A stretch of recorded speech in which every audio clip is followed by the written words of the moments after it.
Shalom, puji nama Tuhan. Bertemu kembali di ibadah online hari Minggu. Mari Bapak Ibu dan jemaat yang terkasih, kita memuliakan nama Tuhan pada hari ini. Katakan, mulialah namamu Tuhan. Allahku besar kuasamu, Allahku besar kasihmu. Haleluya, haleluya. Yesus Tuhan, mulialah namanya. Yesus Allahku, besar kasihnya. Dahulu, sekarang, dan sampai selamanya. Kasihnya tak pernah berubah. Yesus Tuhan, mulialah namanya. Yesus Allahku, besar kuasanya. Dahulu, sekarang, dan sampai selamanya. Kuasanya tak pernah berubah. Dia sanggup, Yesus sanggup melakukan perkara yang besar. Dia sanggup, Yesus sanggup memulihkan yang terluka, menyembuhkan yang menderita. Dia sanggup memulihkan hidupku. Mari bersama-sama katakan dari awal, Yesus Tuhan. Yesus Tuhan, mulialah namanya. Yesus Allahku, besar kasihnya. Dahulu, sekarang, dan sampai selamanya. Kasihnya tak pernah berubah. Yesus Tuhan, mulialah namanya. Yesus Allahku, besar kuasanya. Dahulu, sekarang, dan sampai selamanya. Kuasanya tak pernah berubah. Mari angkat tanganmu. Dia sanggup, katakan Yesus. Yesus sanggup melakukan perkara yang besar. Dia sanggup, Yesus sanggup memulihkan yang terluka, menyembuhkan yang menderita. Dia sanggup memulihkan hidupku. Mari katakan dan angkat kedua tanganmu. Dia sanggup, Yesus sanggup melakukan perkara yang besar. Dia sanggup, Yesus sanggup memulihkan yang terluka, menyembuhkan yang menderita. Dia sanggup memulihkan hidupku. Dia sanggup memulihkan hidupku. Dia sanggup, Dia sanggup, Dia sanggup.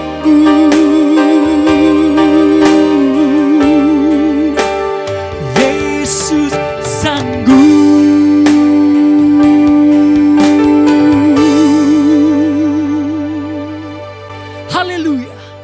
Puji nama Tuhan. Puji nama Tuhan. Saat ini kita akan mendengarkan kebenaran firman Tuhan yang akan disampaikan oleh hambanya Bapak Pendeta Gadut Budiono. Waktu dan tempat saya persilakan. Haleluya. Shalom, salam sejahtera dalam kasih Tuhan Yesus Kristus. Jemaat Betani Sangkakala Surabaya yang diberkati oleh Tuhan, mari kita akan bersama-sama menyiapkan hati kita untuk mendengarkan firman Tuhan. Kita berdoa. Bapa kami yang dalam surga, kami sangat bersyukur dan terima kasih kepadamu untuk kesempatan yang indah ini. Kami akan bersama-sama merenungkan kebenaran firman Tuhan. Kami memohon Tuhan akan menolong, Tuhan akan memberkati hamba-Mu yang akan menaburkan firman-Mu, memberkati warga jemaat kekasih-Mu yang akan mendengarkan firman-Mu, supaya kami sekaliannya akhirnya dapat menerapkan firman ini dan diberkati oleh Tuhan. Bahkan kehidupan kami jadi berkat bagi setiap orang yang berjumpa dengan kami. Saat teduh ini kami serahkan ke dalam tangan Tuhan untuk diberkati dari awal sampai kepada akhirnya. Dalam nama Tuhan Yesus Kristus kami mau menerima firman Tuhan ini dengan sepenuh hati kami. Haleluya. Amin. Amin. Saudara-saudara yang dikasihi oleh Tuhan, pada saat ini dalam ibadah ini saya ingin menyampaikan renungan firman Tuhan. Kalau diberi judulnya adalah belajar dari kisah Majus. Belajar dari kisah Majus. Nah, barangkali ada satu dua saudara bertanya, loh kenapa kita akan belajar kisah Majus? Karena sudah beberapa bulan kita lewati bulan Desember. Saudara, nanti waktu kita membaca teksnya dan kemudian kita memahami ceritanya, saya harapkan saudara tahu bahwa ini tidak terlambat untuk kita renungkan bersama-sama. Mari kita akan bersama-sama melihat kisah itu sebagaimana tertulis dalam kitab Matius pasal yang kedua, mulai ayat 1 dan seterusnya. Demikianlah bunyi firman Tuhan bagi kita sekalian. Sesudah Yesus dilahirkan di Betlehem di tanah Yudea pada zaman Raja Herodes, datanglah orang-orang Majus dari timur ke Yerusalem dan bertanya-tanya, di manakah dia, raja orang Yahudi yang baru dilahirkan itu? Kami telah melihat bintangnya di timur, dan kami datang untuk menyembah dia. Ketika Raja Herodes mendengar hal itu, terkejutlah ia beserta seluruh Yerusalem. Maka dikumpulkannya semua imam kepala dan ahli Taurat bangsa Yahudi, lalu dimintanya keterangan dari mereka di mana Mesias akan dilahirkan. Mereka berkata kepada Herodes, di Betlehem di tanah Yudea, karena demikianlah ada tertulis dalam kitab Nabi. Dan engkau Betlehem tanah Yehuda, engkau sekali-kali bukanlah yang terkecil di antara mereka yang memerintah Yehuda, karena daripada mula akan bangkit seorang pemimpin yang akan mengembalakan umatku Israel. Lalu dengan diam-diam Herodes memanggil orang-orang Majus itu, dan dengan teliti bertanya kepada mereka, bila mana atau kapan bintang itu nampak. Kemudian si Herodes menyuruh mereka, orang-orang Majus itu ke Betlehem, katanya, pergi dan selidikilah dengan seksama hal-hal mengenai anak itu, dan segera sesudah kamu menemukan dia, kabarkanlah kepadaku supaya aku pun datang menyembah dia.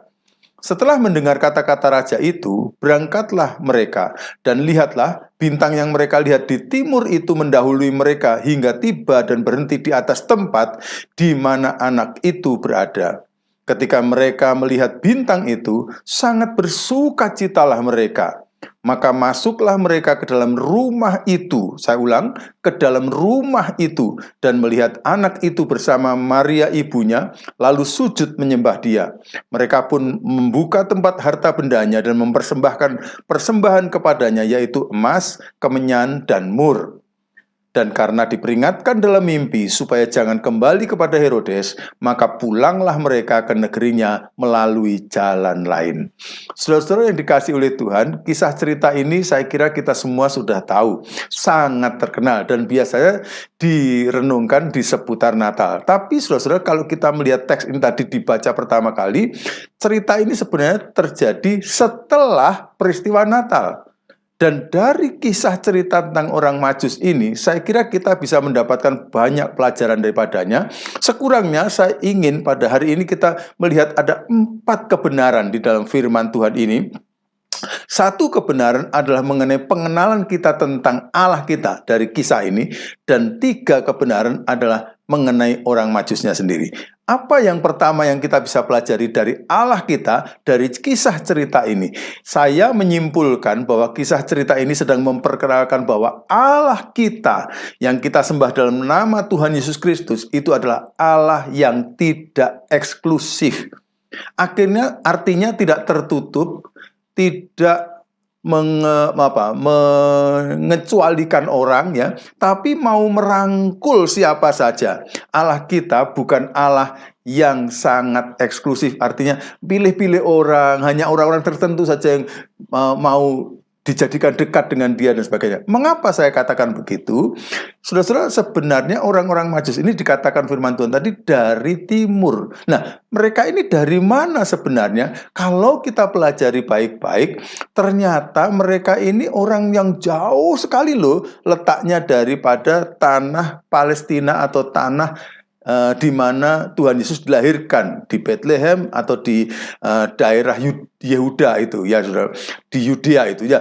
Tapi ini daerah yang di timur. Nah, para ahli memperkirakan bahwa orang-orang ini sebenarnya adalah orang-orang kaya raya ya, para jutawan, para hartawan, para cendekiawan, para bangsawan, jadi keturunan raja-raja gitu kira-kira, dari negeri yang kalau sekarang kita lihat itu kira-kira Irak atau Iran zaman sekarang. Jadi jauh sekali ya.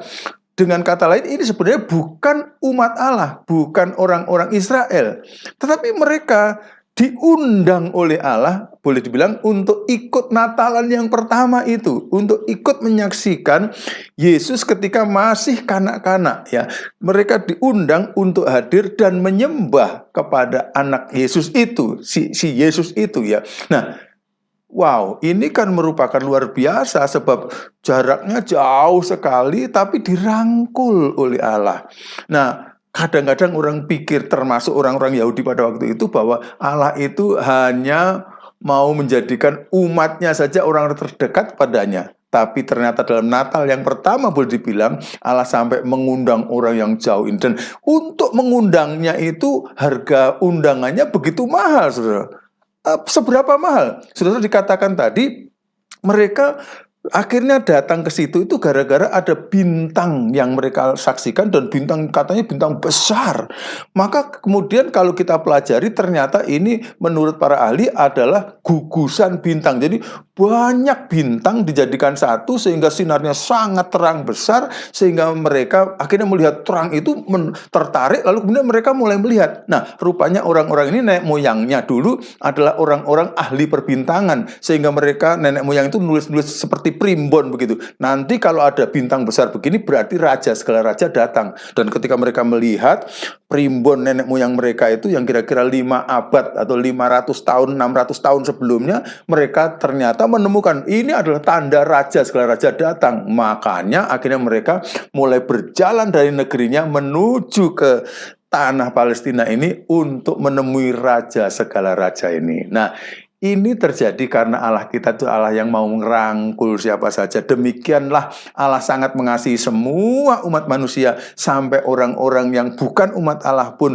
Bahkan Allah seperti memberikan tanda ya. 500 tahun sebelumnya nenek moyang sudah diberikan tanda. Nanti kalau begini maka akan ada raja, segala raja yang lahir di muka bumi. Jadi karena itu mereka akhirnya mau menyembah para bangsawan, para raja-raja, para cendekiawan, para jutawan ini karena akhirnya pada datang ke sana.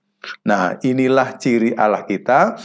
Karena Allah kita itu tidak eksklusif, tapi suka merangkul siapa saja supaya semuanya dapat diselamatkan, supaya semuanya dapat diberkati, maka Dia mengharapkan kita pun akan menjadi orang Kristen yang tidak eksklusif.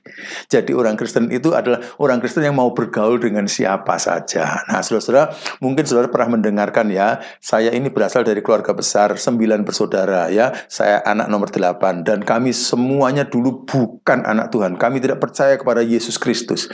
Tetapi karena gereja di kampung saya pada masa kecil saya itu adalah gereja yang tidak eksklusif, mereka suka ngerangkul kami kami, orang-orang yang bukan anak Tuhan juga dijadikan sahabat, dia bergaul dengan sangat baik dengan kami, kebaikan mereka selalu kami lihat setiap hari. Kalau Natalan juga kami diundang, coba mau rame-rame dengan mereka. Akhirnya satu demi satu kami kenal kepada Tuhan, dan dalam kurun waktu 39 tahun akhirnya kami semua, maksud saya 37 tahun, akhirnya seluruh keluarga besar saya akhirnya diselamatkan menjadi anak-anak Tuhan.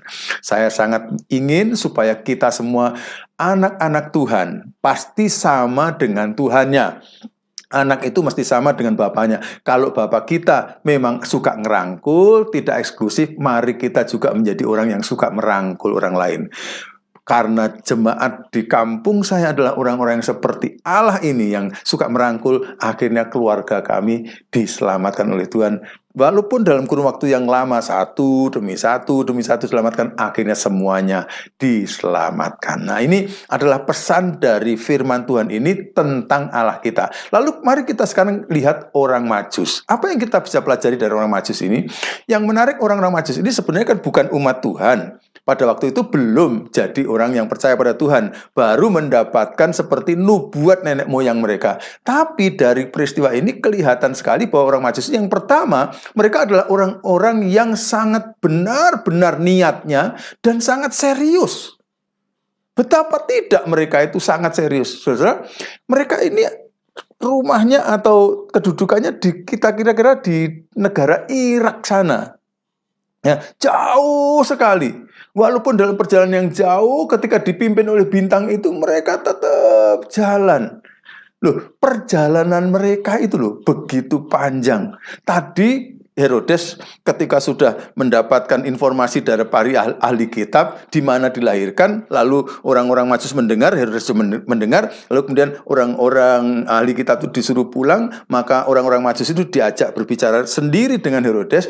Herodes bertanya, kapan sih kamu lihat bintang itu? Nah, di teks kita tidak kita baca berapa tahun yang lalu dia lihat bintang itu. Tapi kalau kita melihat ayat yang ke-16 misalnya dari pasal 2 ini, maka ternyata mereka ini melihat bintang itu kira-kira 2 tahun lalu. Berarti mereka kemungkinan menjawab kepada Herodes, kira-kira 2 tahun lalu, Raja, gitu. Wow, berarti perjalanan dari negaranya sampai ke Yerusalem itu diperlukan waktu 2 tahun. Loh, mengapa kok begini? Apakah memang perlu waktu 2 tahun? Sebenarnya ada orang yang mengatakan, sebenarnya kalau mereka mau lewat jalan yang pintas saja, yang itu di dalam peta itu saya tulis titik itu, maka jalannya tidak sampai 2 tahun. Bisa jadi 1 tahun atau 1 tahun 2 bulan, kira-kira begitu. Tetapi karena mereka ini orang-orang kaya, orang-orang bangsawan, orang-orang cendekiawan, nggak maulah lewat jalan itu. Karena apa? Itu padang gurun, jadi sengsara sekali. Akhirnya mereka lewat ke utara dulu, ya, seperti perjalanan Abraham dari negerinya Ur Kasdim menuju tanah perjanjian dulu, ya seperti itu, ke utara dulu sana supaya enak jalannya, dan sehingga akhirnya mereka memerlukan waktu kira-kira sampai 2 tahun. Nah, makanya tadi saya katakan bahwa renungan orang Majus itu tidak harus direnungkan pada bulan Desember, pada bulan Natal, karena kira-kira 2 tahun kan bisa jadi sesudah Desember, sebelum Desember dan sebagainya. Nah, akhirnya mereka sampai di situlah 2 tahun, saudara bayangkan. 2 tahun perjalanan datangnya.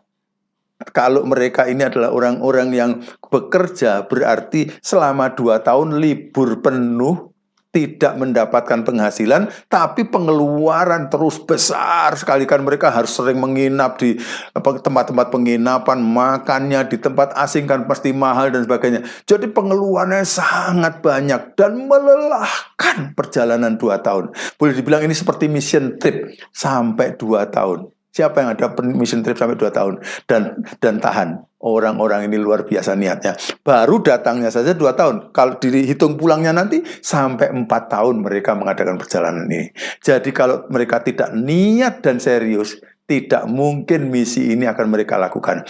Tapi misi ini dilakukan sampai memakan waktu 4 tahun tanpa penghasilan, keluar banyak, dan mereka tetap melakukan karena mereka niat dan serius. Karena itu saudara, jadi anak-anak Tuhan, kalau kita memang betul-betul merasakan anugerah Tuhan, marilah kita akan melakukan apa-apa dengan niat dan serius.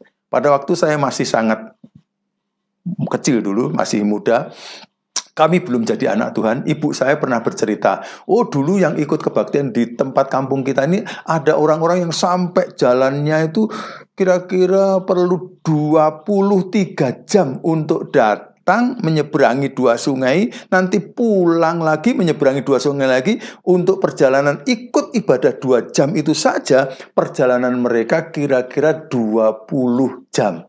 Plus kebaktiannya, plus istirahatnya memakan waktu 23 jam. Hanya 1 kali kebaktian, mereka memerlukan waktu yang dibuang 23 jam. Karena apa? Karena rupanya orang-orang itu sebenarnya ada ayahnya dari anak-anaknya ini, yang ayahnya itu sakit, nggak bisa sembuh-sembuhkan. Cari pertolongan dukun, mantri kesehatan, dokter tidak menyembuhkan. Lalu akhirnya ada jemaat dari kampung kami pergi ke sana mengunjungi, didoakan sembuh. Maka ucapan syukurnya mereka datang ke tempat kami. Ini menunjukkan betapa seriusnya. Kadang-kadang kita ini hanya ada hujan sedikit saja sudah membatalkan ibadah, membatalkan kebaktian. Moga-moga kita betul-betul menghayati anugerah Tuhan kepada kita sangat besar. Karena itu mari kita balas dengan niat dan serius bagi Tuhan. Nah, yang kedua dari orang Majus ini kita pelajari, walaupun mereka ini sangat terhormat, para raja, bangsawan, cendekiawan, jutawan, tetapi mereka ini orang-orang yang tetap rendah hati. Mereka kan mestinya disembah-sembah. Tapi ketika mereka melihat ada tanda nenek moyang mereka di dalam primbon mereka yang mengatakan ini yang lahir adalah raja segala raja, mereka mau datang dan kemudian menyembah. Tujuannya perjalanan 2 tahun itu hanya untuk menyembah kepada Yesus Kristus Tuhan kita. Dan berarti mengakui bahwa Yesus Kristus memang adalah Tuhan. Berarti mereka adalah orang-orang yang rendah hati. Susah loh kalau orang sudah jadi bangsawan mau menyembah. Apalagi cuma anak bayi ya. Susah, tapi mereka menyembah karena mereka rendah hati. Nah, ada seorang yang senior, pendeta senior dulu pernah mengatakan begini, di hati yang rendah dan menyembah, maka tangan biasanya terbuka dan siap untuk berkorban. Nah, ini bukti bahwa orang-orang ini memang betul-betul menyembah dan misinya datang ke situ hanya untuk menyembah, menghormati Tuhan. Karena itu tangannya terbuka dan ngerogoh kantongnya kalau boleh dibilang. Dikeluarkanlah emas. Dan emas ini bukan emas yang kecil-kecil. Para orang-orang ahli Alkitab mengatakan ini adalah emas batangan. Karena dengan cara itu akhirnya nanti ini bisa dipakai untuk keluarganya Yusuf pergi ke negara asing yaitu Mesir selama beberapa tahun karena Herodes mau membunuh bayi Yesus. Sehingga harus pergi ke sana. Yusuf pun ada seorang tukang kayu kan nggak punya uang. Jadi dari mana uangnya? Dari persembahannya orang ini. Makanya persembahannya adalah emas batangan, kemenyan, dupa yang luar biasa untuk penyembahan. Dan yang ketiga adalah mur. Berasal dari kata bahasa Inggris myrrh, ya, yang artinya serbuk wangi-wangian yang sangat wangi untuk dibuat minyak wangi yang kelas nomor 1 sehingga harganya mahal. Demikianlah orang-orang ini, orang-orang yang sangat rendah hati dan akhirnya mereka mau mempersembahkan persembahan-persembahan yang sungguh sangat berharga. Dan ini juga memberikan sebenarnya pelajaran sampingan buat kita ya.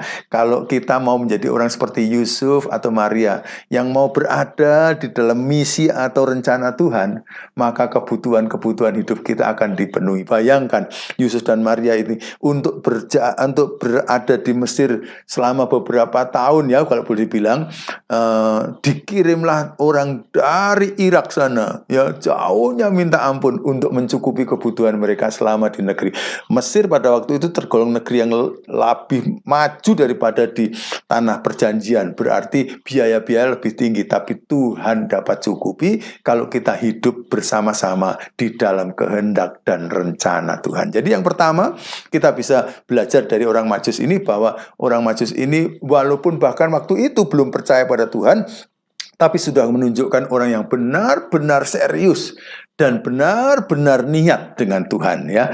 Dan kiranya kita akan juga seperti itu, apalagi kalau kita sudah menerima anugerah Tuhan yang sangat besar. Yang kedua, kita pelajari walaupun mereka sangat terhormat, namun mereka tetap rendah hati, ya. Kiranya kita juga akan menjaga hidup kita rendah hati, karena hanya Tuhan yang patut disembah. Dan yang ketiga atau terakhir dari orang Majus ini kita bisa pelajari, setelah mencapai sukses yang besar, mereka tetap terbuka kepada pimpinan Tuhan. Nah, biasanya orang itu kalau sudah mencapai sukses besar, kadang-kadang suka sulit untuk dinasihati.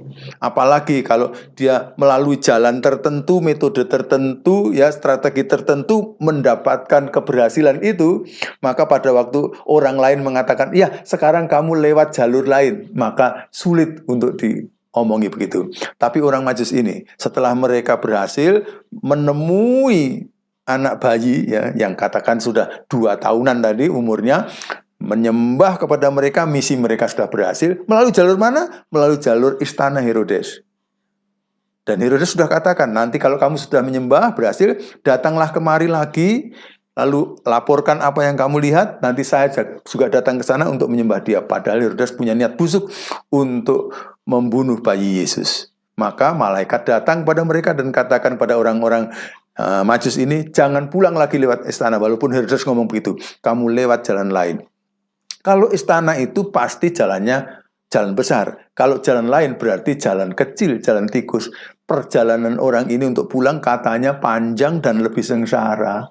Tapi mereka tetap mau mengikuti pimpinan Tuhan.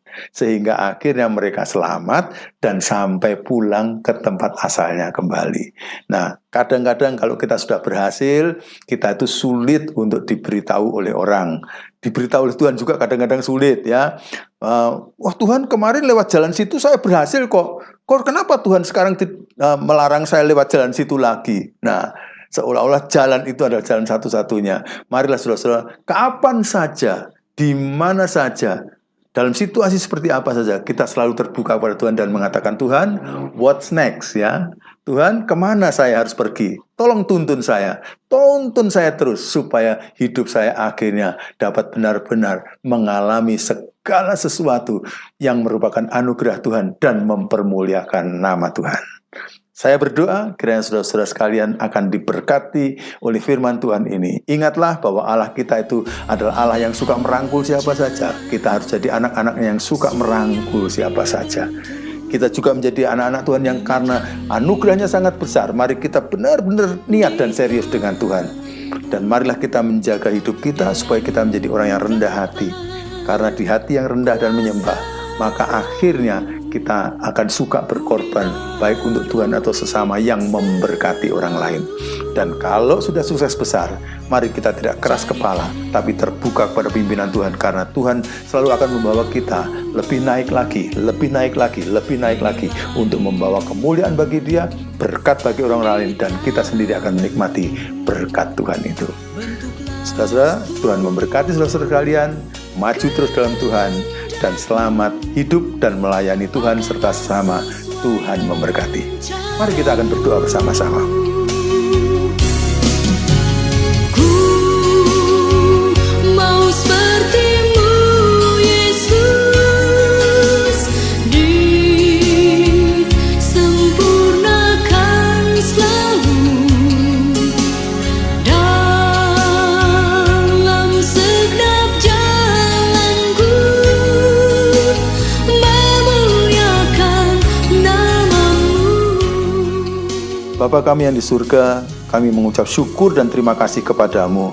Telah kami pelajari kisah dari orang Majus ini, ya Tuhan. Dan kami telah mendapatkan pelajaran-pelajaran daripadanya. Hamba memohon, ya Tuhan, supaya kami sekaliannya yang sudah merenungkan kebenaran firman Tuhan ini, jangan sampai kami hanya menjadi pendengar saja, tapi tolonglah kami supaya kami dapat menjadi pelaku-pelaku firman-Mu itu. Karena dengan menjalankan firman-Mu, maka kami akan mendapatkan hidup kami memperkenankan kepada Tuhan. Hidup kami akan menjadi berkat bagi orang-orang lain. Hamba berdoa terus Engkau akan berkati pimpinan maupun jemaat dari Betani Sangkakala di Surabaya ini ya Tuhan, supaya mereka akan terus mendapatkan berkat berlimpah dari Tuhan dan kemudian menjadi saluran berkat Tuhan bagi setiap orang yang dijumpainya.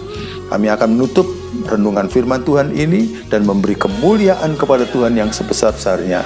Kami mendoakannya dengan penuh syukur di dalam nama Tuhan Yesus Kristus, Tuhan dan Juru Selamat kami yang hidup, bahkan Gembala Agung kami yang baik. Kami telah berdoa ini. Haleluya. Amin. Tuhan memberkati. Mari kita buka kedua tangan kita. Bapa, sempurnakanlah ibadah kami. Beri kepada kami kemampuan untuk merenungkan firman-Mu tadi ya Bapa. Sidang jemaat yang dicintai oleh Tuhan, lakukan firman Tuhan. Dan terimalah berkat di dalam nama Bapa, Putra, dan Roh Kudus. Dalam nama Tuhan Yesus Kristus. Dari sekarang sampai Maranatha, Tuhan Yesus datang kedua kalinya menjemput kita semua. Yang percaya, katakan amin. Tuhan Yesus memberkati. Sampai ketemu minggu depan. Amin.